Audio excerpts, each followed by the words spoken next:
Monsieur Falardeau, un réalisateur, dans mon esprit à moi, c'est riche. Est-ce que j'ai tort ou j'ai raison? C'est riche? Oui. Regarde la gang, là. Je pense pas que... C'est une faute. Moi, non, je peux... C'est ça, il y a quelque chose dans ce métier-là qui fait un peu de jet-set, mais... il y a pas... Tu sais, il y en a certains qui sont riches, probablement ceux qui font beaucoup de pubs. Mais si tu fais pas de pub, tu fais un film de temps en temps ou un documentaire de temps en temps, tu viens pas riche. Moi, dans mon cas, ça doit être un vrai salaire le salaire d'un chauffeur d'autobus.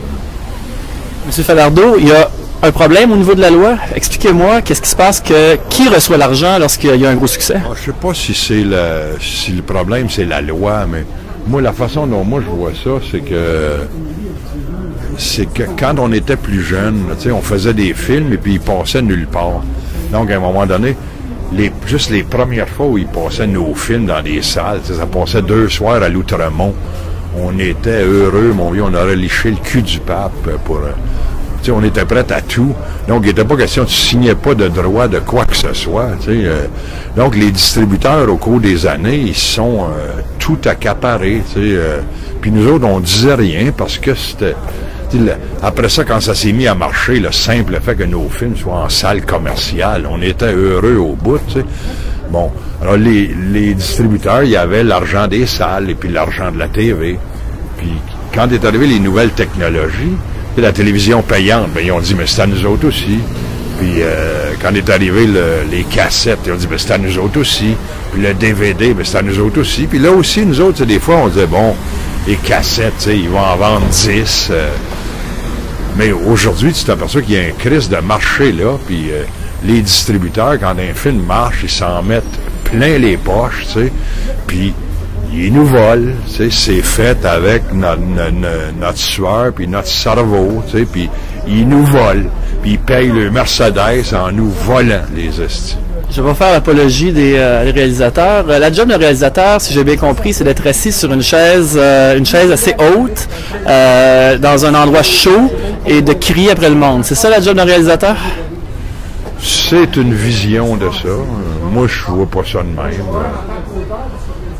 Moi, je vois ça...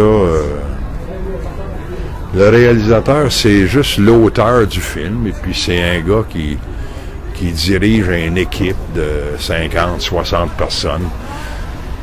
Des fois, il y a... Bon, tu vois, moi, je suis un peu un solitaire. Je trouve ça dur, à mon avis, de te retrouver boss de 50, 60 personnes. Mais en même temps, pour moi, il me semble la bonne méthode, c'est pas de hurler après le monde. Moi, le peu, tu sais, quand j'ai travaillé dans des shops où c'est à la rue, les boss qui hurlaient après nous autres, on leur cassait la gueule. Fait que ça, c'est pareil, tu sais, tu hurles pas après le monde, puis d'abord parce que c'est improductif. Ce qu'il faut que tu fasses, c'est que tu tires le meilleur de toute la gang avec qui tu travailles, que ce soit les acteurs, les techniciens, jusqu'au dernier technicien.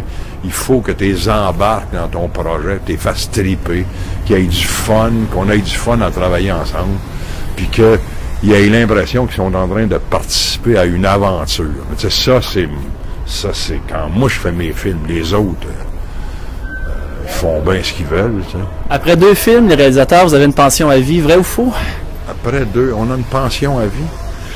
Je sais pas, tu me fais découvrir quelque chose, j'espère que je suis content. Ah non, c'est la députation. Excusez-moi, M. Falardeau, je mélange tout. M. Falardeau, il y a une manifestation qui est en cours actuellement. Je vais vous laisser y participer. Je vous remercie beaucoup. Merci. Bye.